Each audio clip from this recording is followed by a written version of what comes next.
Provided of a geography with natural and human resources that are incomparable, near the old continent which invaders disembarked early to rob the treasure and leaving massacre and death behind, and imposing artificial borders.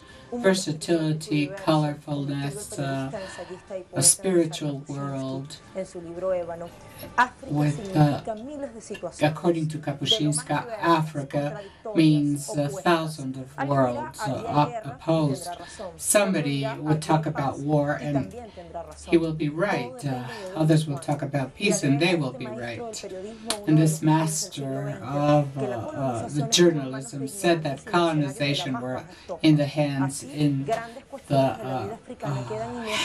of the most ignorant people in the world. The European people that did not know what they found there. We're talking about another continent, contrast and possibilities. Africa in the multilateral world, resources and actions. We will look at last events and actors involved.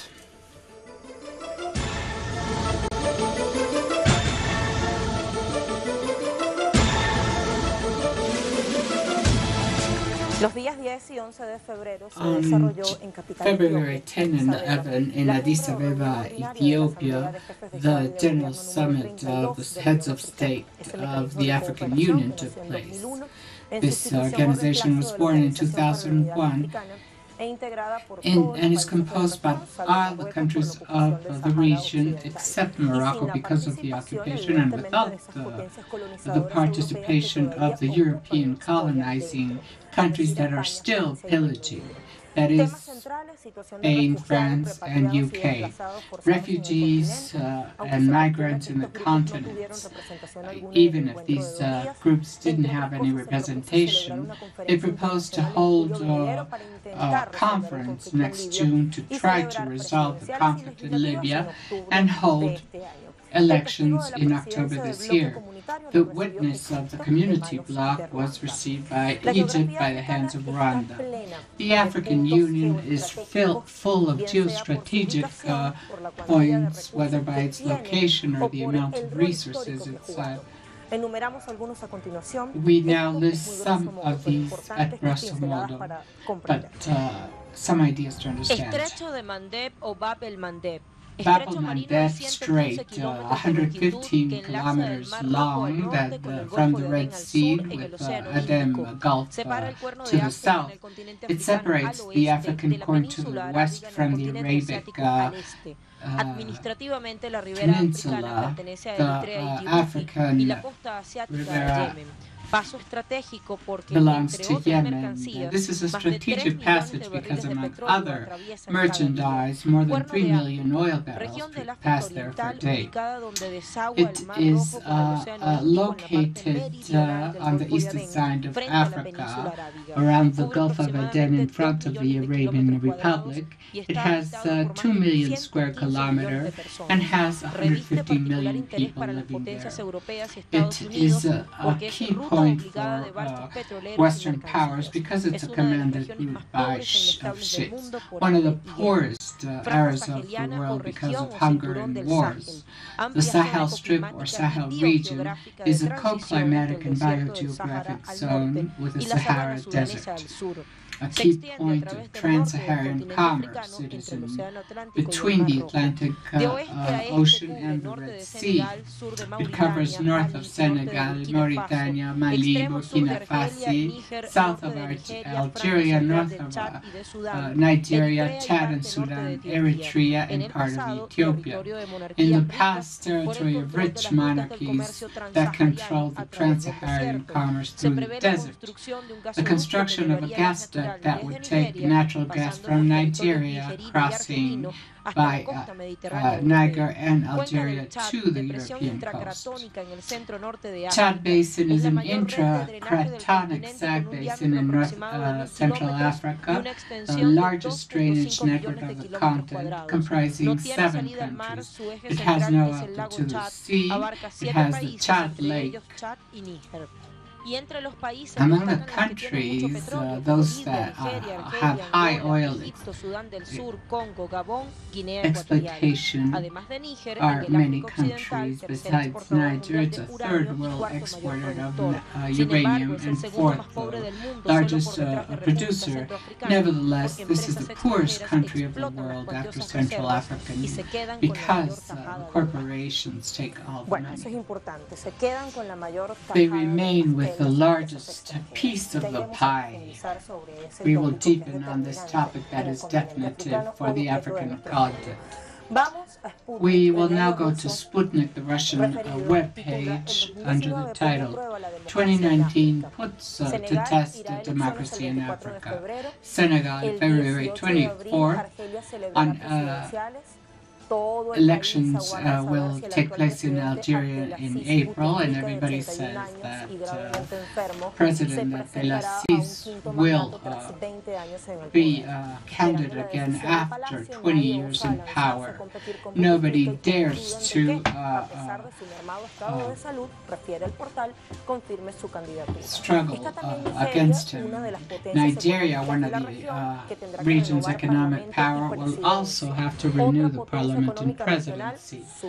Another local power, South Africa, will have legislative elections in May that will also test the waste of the current government after political and financial scandals, according to the media. I will now go to news agency Chinese webpage Xinhua. Chinese president congratulates the summit of the African Union. In the Chinese president's opinion, this union is has made advances. Since 2018, it has made significant progress in the countries of the continent and has a voice in main regional and international topics. Africa's global influence has increased. I sincerely wish that the African Union would continue conducing African countries to better development. And regarding cooperation with China, this summit in 2017 was successful. They made plans for 3 years, and they reiterated to count with the Union for several projects. I now go to our combination, rebellion.org, under the title Anti-Militarism and the Seek for Reconstruction, third party, written by Abadome Azikiwe, the editor of Pan-African News. Rebuild Africa, the imperatives of long-lasting sovereignty. The events occurred in 2018 along Africa confirm our thesis that in order to develop, the members of the African Union, coordinated unification campaign should take place, including all essential topics of the African society. There's everything ready to perform it: abundant resources, labor, strategic materials, and also hydrological resources in an anti-imperialist and anti-capitalist view. The main imperialist centers located in Western Europe and North America oppose and will continue opposing this revolutionary program. The empowerment of Europe and further United States come from slavery and colonization. It's important to ask ourselves the role and resources that Africa is participating in this multilateral ongoing world and permanent dispute. Let's go to a first pause, and we'll be back with our guests to develop some hypotheses.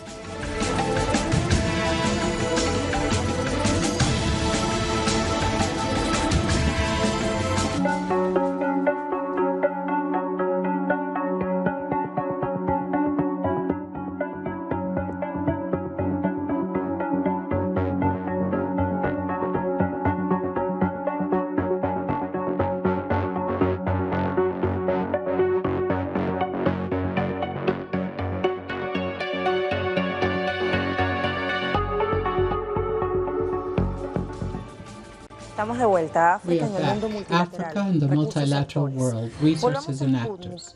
Let's go para back to traer a Sputnik colación algunos to datos talk about contenidos en some esta data nota del contained 15 de febrero de on this note of 2018, February que tiene por 15, título El Dorado 2018, Africano, called cómo las potencias luchan por African los El recursos Dorado, how the naturales de este powers continente. struggle for Y the empieza natural con resources of this En continent. 2030, África se In convertirá en la 2030, Africa principal will become the reserva main mundial world reserve prácticamente and practically exclusiva de distintas exclusive materias of the primas, different según raw pronósticos material, citados por el according columnista to Alexei predictions Boguslawski en of un artículo columnist publicado por Alexei el Consejo Ruso Boluvlansky para Asuntos in an article Internacionales published by the Russian Council para for Asuntos International Internacionales. Hasta aquí. Matters. En el futuro, In la the demanda de future, materias the primas demand for de raw gran importancia materials of estratégica y great militar que se strategic usan and en la military producción de importance tecnologías de used in defensa the irá al alza. production El of complejo defense militar industrial de Estados technologies Unidos, will por ejemplo, increase. importa 50% At de los metales no present, ferrosos the y raros military que precisa de industry of the distintos United países del África States imports subsahariana, 50% mientras que of the sus metals, importaciones de cobalto, non-ferrous evidentemente mucho África, llegan al and rare 75%. metals Hay that cálculos citados por el several autor del countries of referido artículo Africa, que sub-Saharan dicen que Africa el continente needs. africano alberga la tercera Some parte de todos los recursos authors say naturales del mundo. that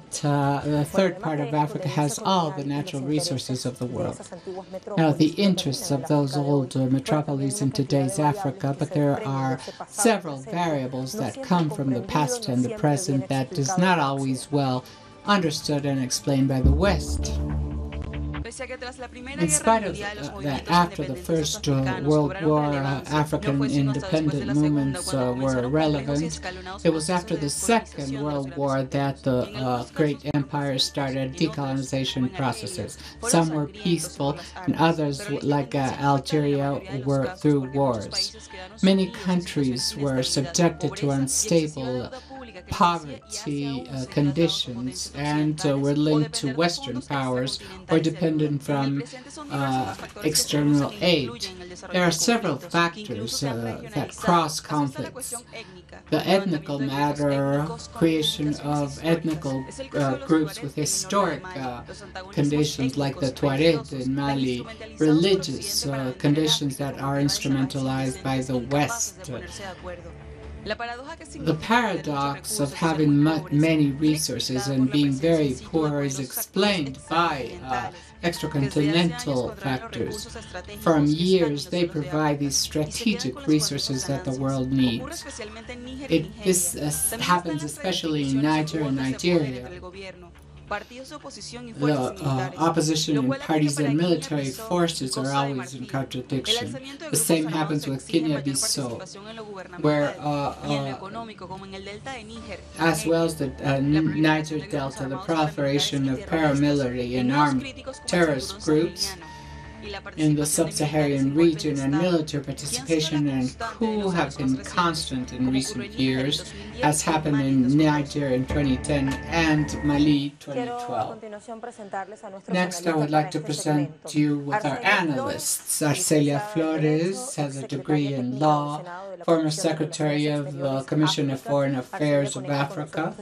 She is here from Mexico, expert in the history of Africa.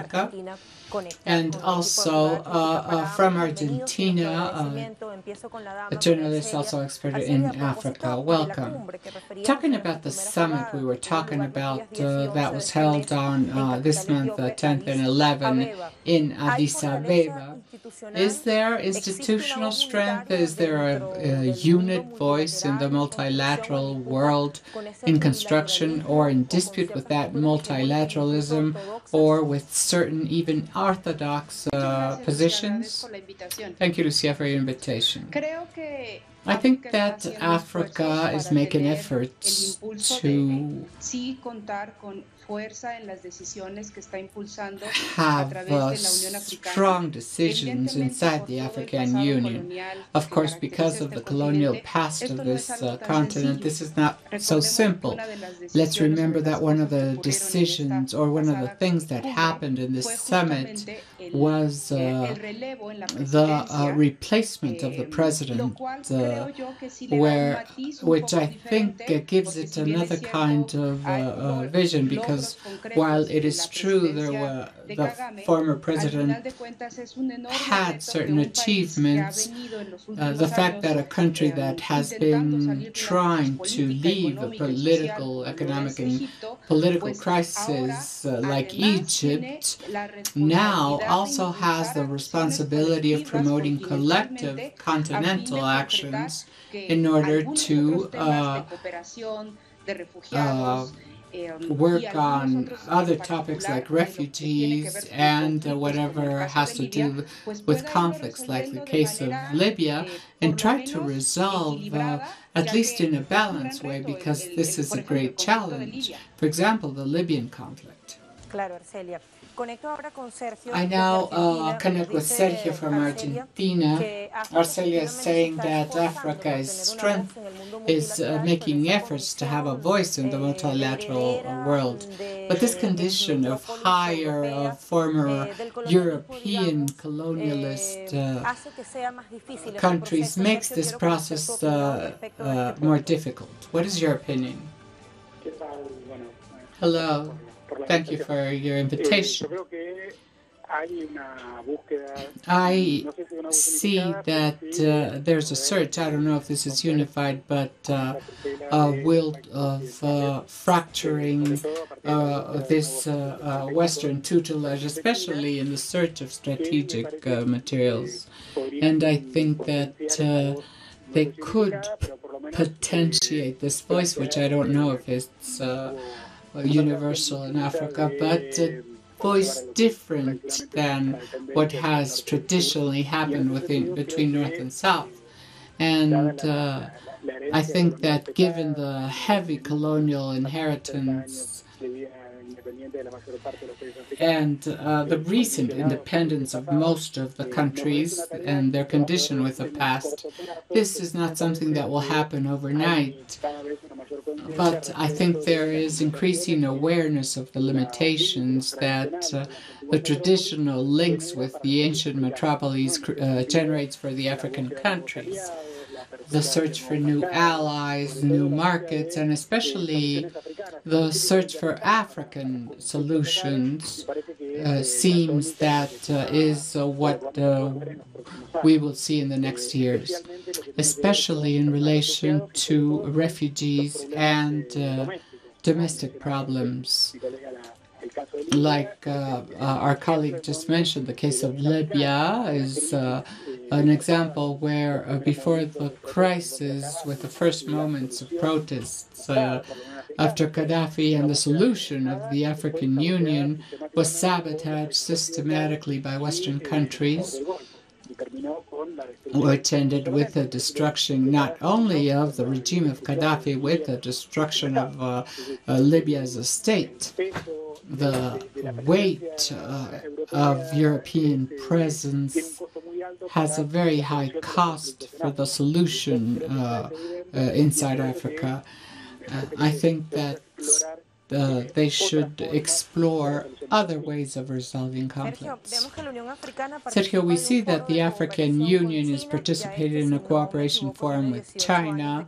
I think that exists for 18 years. In case of the Russian Federation, Sergei Lavrov was recently informing that they are preparing a summit between Russia and African countries. I would like to ask you if this translates in a more geopolitical, in a better geopolitical presence and in more strength at the time of taking decisions and participating in African decisions to African problems. I think that these bilateral fora, Africa-China and Africa-Russia, are initiatives that tend to create a long-term relation that go beyond the strictly economic matter, the search for raw material. These were highly criticized in Europe and the United States. They were uh, called the new Chinese imperialism, but I think the balance is much softer. There are economic interests, but there are other agreements, investments in infrastructure, for example, that clearly benefits African countries. So I think that these new ways of negotiation that necessarily have to be performed with a continent with a large power, because it's taking place with a group of countries that do have decision capacity, but most countries in Africa don't have this capacity. But I think that these fora is correct because it places Africa at the level of negotiations. Not only South Africa, China, Nigeria, China, Angola, Egypt, China, that exist, but in a continental negotiation that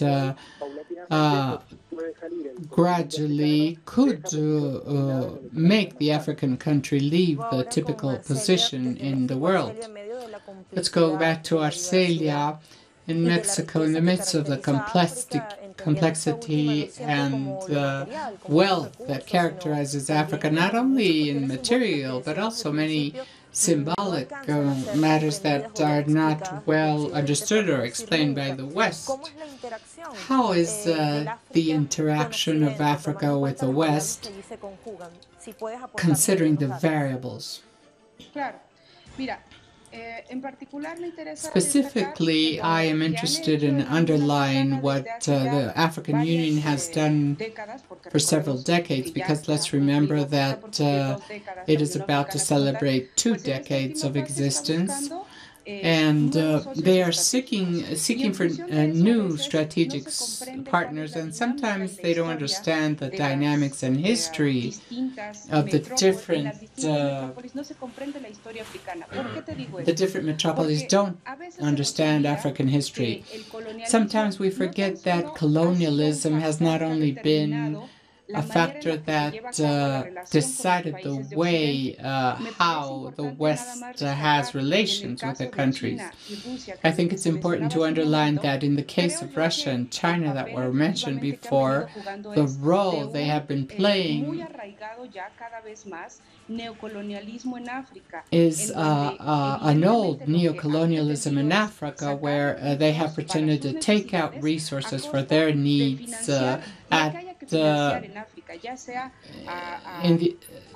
financing whatever they want to finance, perhaps governments that the West calls anti-democratic, but it has been a series of factors and regimes that in some cases today can be called anti-democratic. It has also been a result of this confabulation between the West and those African countries.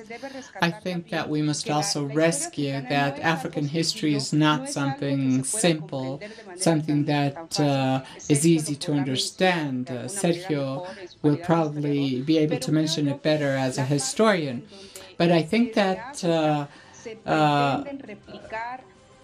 those parts where Africa pretend to replicate Western institutions and tropicalize them are not always successful. Of course, some other cases like Botswana and some others that are stable, that have managed to design economic government models that have enabled them to be benefited. But the instability of the post-independence have not helped other countries to shake off the colonialism, and that it has not been easy to build democratic African institutions. So I think that from the West we must understand that these efforts that the African Union is making to try to build their institutions in their own way with their own characteristics is not something simple, and therefore we must always be attentive to the progress in democracy. Thank you, Arcelia. I ask Sergio again regarding what Arcelia was saying. After a succession of coups in the post-independence Syria, what happens in terms of governance in the African continent? And I'm asking you because of two things. This year there will be several elections that will be important and determine relevant political aspects in each country. And Cuban professor expert in Africa in a course here in Telesur, Joslan Siberia Sulvares, was saying that governance and stability in Africa are relative words because in the sense there could or not be stability depending on what Western view watches. Some African country could be stable, but the West does not consider it so because we are accustomed to other paradigms. I think there is a key problem here, which is a confusion that belongs to the Western speech where liberal democracy is considered the only possible democracy, and they look at democracy as a succession of elections. If there are elections, there is democracy. And I think that this is a very short view. It's very difficult to understand what democracy is. Not only having elections every year, for example. We have to exercise the right of citizens, the rights. I think that citizens should not only be thought as voters, but also subjects of rights. But the large majority of population lacks the minimum rights, so you could doubt if that's democratic. But I think the great problem, especially in certain countries, there's an intention of delimiting democracy according to certain liberal sectors, which include elections and several candidates. I think it's a problem to measure democracy in a country only for the number of elections and candidates. Of course, this is important, but I think this is only one aspect among a larger group that are more related to the possibilities of access to development of the people and the access to a dignified life. If we start looking at levels of life, food, nutrition, quality of life, I think that expands a little more the aspect, and we will not limit saying that a country is democratic because it holds elections. There are elections in the most populated countries of Africa. And elections are important, for example, in Nigeria, because it's the first time that the Nigerian population will vote for the first time, not in a colonialist regime or military regime. The young people who will vote this time have no remembrance of any military dictatorship or colonial government. But is that enough with elections? Nigeria will be a democratic country because it has elections? Well, it's almost better to have them than to not. But, of course, the problems of Nigeria will not be solved only with elections. And I think that things that are measurable, quantifiable regarding elections is limited regarding the situation and evolution, even political evolution of Africa. This year we had elections that were extremely controversial in the Democratic Republic of Congo. And I think that beyond the disputes for the results and in the elections, it was favorable that they were performed in a country that underwent a civil war sponsored by certain elements. So understand a complex ambience is essential. I go back to the example of Libya to think on this problem. From the Western world, Libya was considered a dictatorship with an authoritarian autocrat that was Gaddafi, that remained in power in classical terms. So from the Western world, solution was to overthrow Gaddafi to reach a true democracy. Today, Libya not only not exists as a country, but the people are living worse, much worse than with Gaddafi. According to statistics, the Human Development Index of the United Nations last year, before Gaddafi, it had the highest level in Africa with Gaddafi. Today, it doesn't even enter in statistics because of the internal conflict. So, surely take one, and on the other hand, it's very dangerous because the name of establishing liberal democracies at Western style is to intervene in African matters. Thank you, Sergio, for your explanation. I go back to Arcilia. We were talking about a mechanism for cooperation and integration like the African Union. Now we must talk about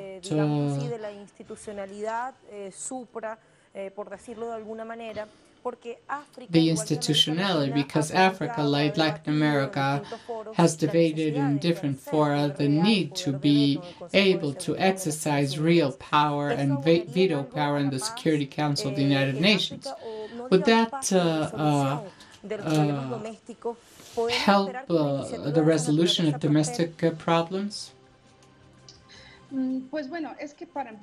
To start with, what we have there is a reform that for more than 50 years, the Security Council and the entire United Nations organization has needs. We're needing not only regarding African problems, but all over the world. In many occasions, United Nations decisions respond to the interests of only the members of the Security Council. If Africa, in this institutional reform of United Nations, manages to be introduced to the Security Council, it would probably be able to veto some resolutions that go against African interests. But I think that the solution is not outside.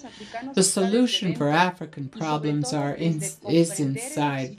What the West must understand that we don't have the same parameters or the same history in any region of the world. For this reason, trying to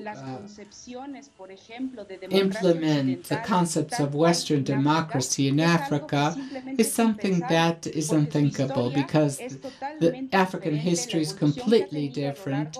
Its evolution after its post-colonial time has taken in many occasions to be subjected to some kind of interference of the former metropolis. This is a complex problem, but I think that Africa should resolve its problems inside.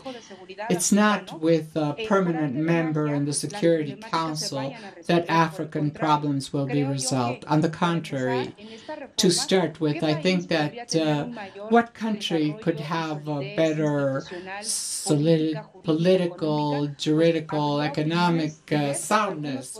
People would say, some could say South Africa, Botswana, Nigeria, Egypt, although as we mentioned before, they still continue with the reminiscences of the Arab Spring. The truth is, I think that in this structure, that exists at present. The African Union is promoting but I think that the presence of Antonio Guterres in the summit is important because he will be first-hand witness of African efforts, and even if in many occasions United Nations does not take significant resolutions in conflicts or to protect human rights in the different problems in Africa, at least there is the commitment to continue supporting even without any action behind.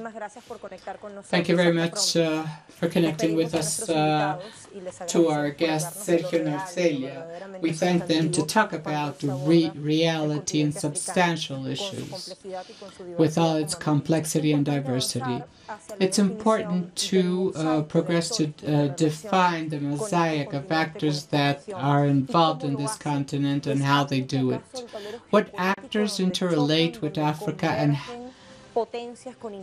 powers with antagonic interests? How?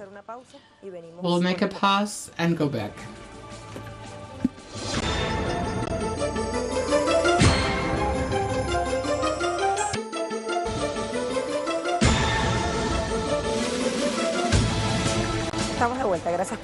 Thank you for waiting. Africa in a multilateral world, resources and actors, this is our critical move. Because of its wealth in the broadest meaning of the term and the selfishness and ambitions of industrialized European Western capitals, they have usually taken over licenses to exploit all the resources and creating a new recolonization of Africa. This is the mosaic of actors involved.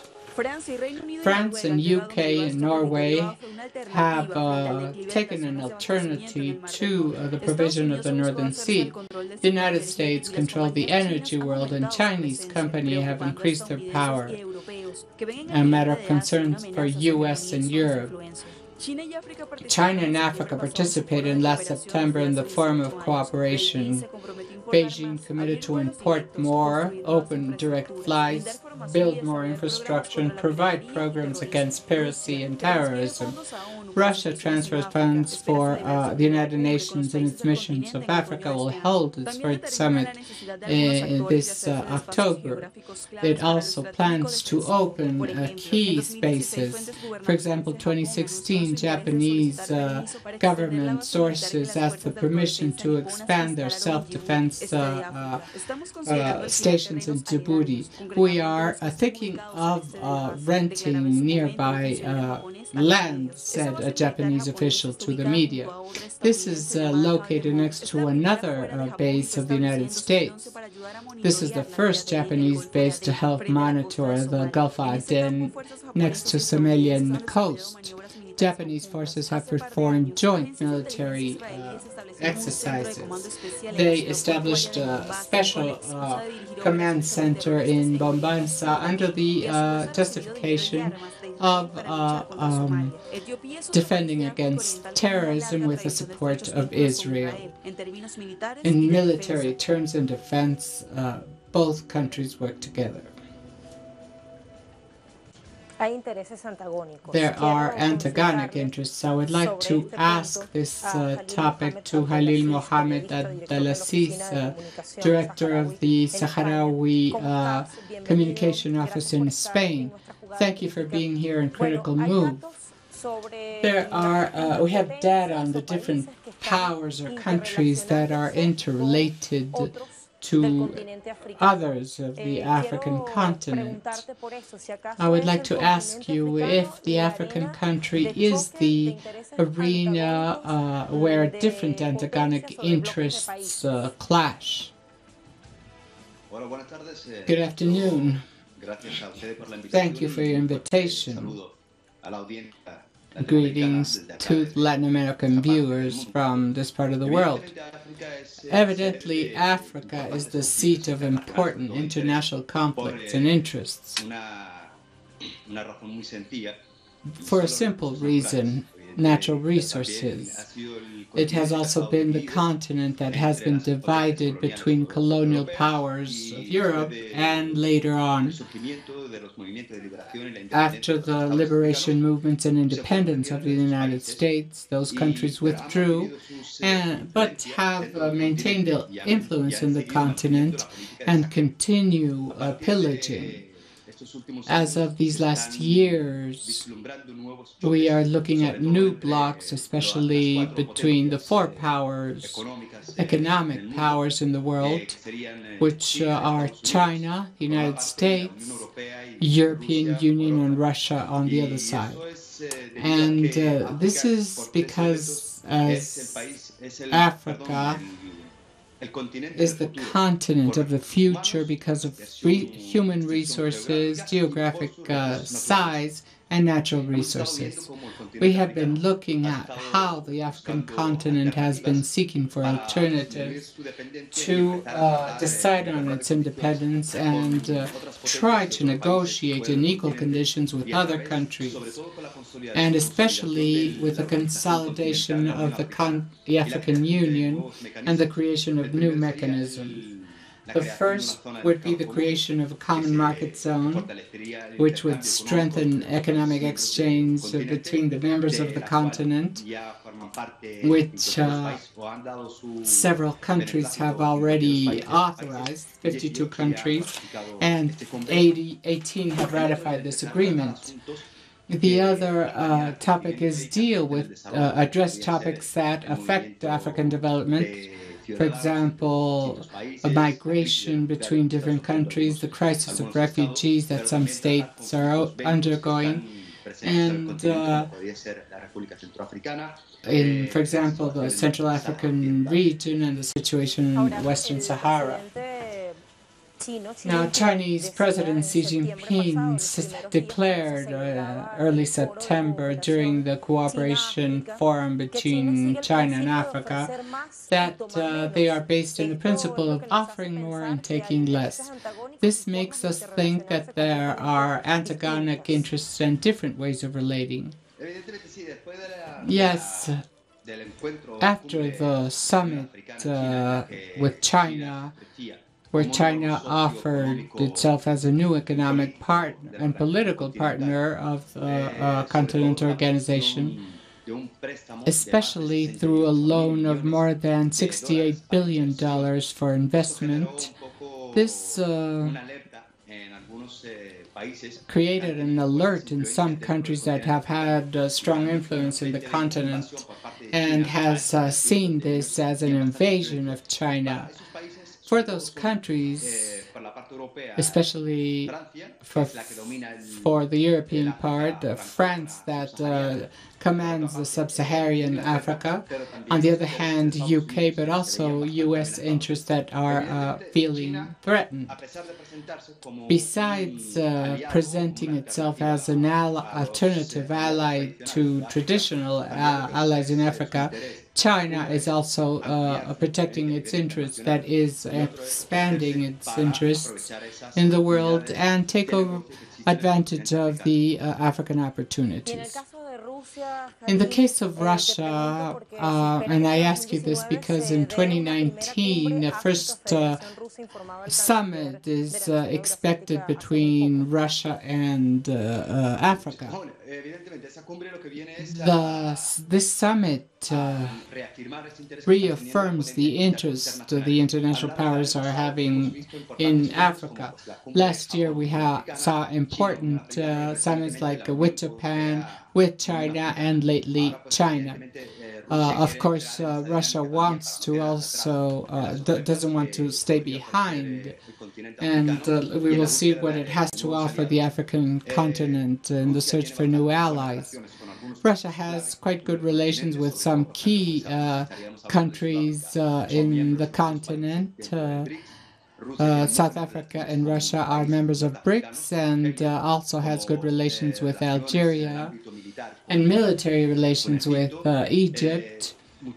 And many African countries have important agreements in the purchase of military material to the Russian Federation.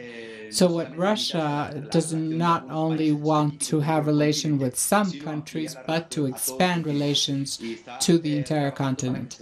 And it's working to organize the summit, Russia-African Union, where all the countries of the continent, 55 countries, be able to see how they can expand cooperation with Russia. It's not only resources, but also the possession of territories, geostrategic territories, as we described at the beginning. So there are also strategic, military, defensive interests of some countries like the United States and Israel, right? Of course, Africa's situation, if we analyze its geographic location, is very important, especially for international powers. For example, the north with the Mediterranean Sea and the Gibraltar Strait are separated with 14 kilometers. It has borders with Asia. It has a large size, and it has to the Atlantic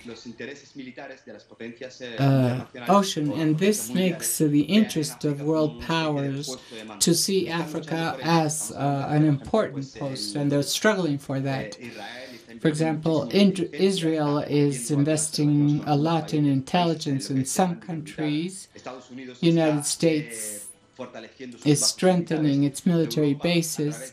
Europe, through countries like France, has installed in Mali with the justification of the anti-terrorist war, and this could create a clash of interests between the powers that want to get into the continent.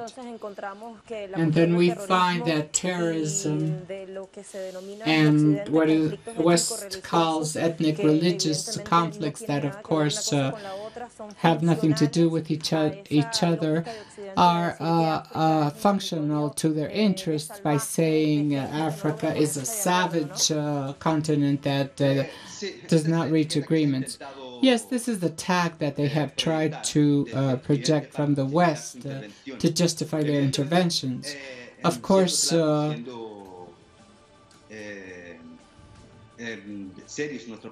if we are clear in our analysis, Africa has serious security challenges, but this does not mean that Africa is looking for foreign powers for protection. Africa can resolve its own problems because it understands its own problems. The military intervention has been justified, for example, from France, with the arrival of French soldiers to Mali, trying to say that they are going to protect the country from terrorist attacks, but after some operations with French military they have installed there, they have other pretexts to intervene in Africa, like the case of Libya, when the European Union and NATO offered to attack Libya, saying that the Gaddafi regime was anti-democratic and that a change of system was needed. In the end, what they wanted is to pillage its natural resources and make of Libya a European command.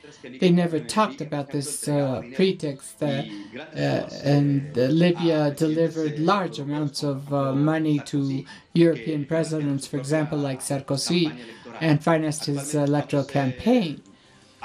We are now attentive to the situation with some movements that are appearing, like Haram, like Sahel, in the zone of Sahel, which is almost sub-Saharan Africa, and the justification to intervene there. Thank you, Khalil. Khalil Mohammed Abdelaziz. We will now go to conclusions.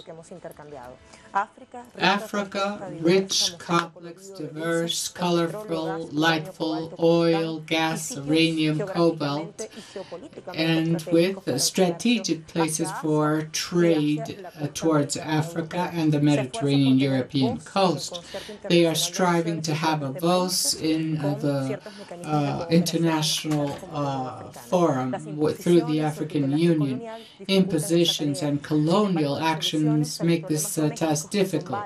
Nevertheless, as the domestic problems must be resolved by Africa, and we go back to Kapuscinski, Africa is a diversity that is not always materially intangible, but symbolical, and that which is not seen. Thank you.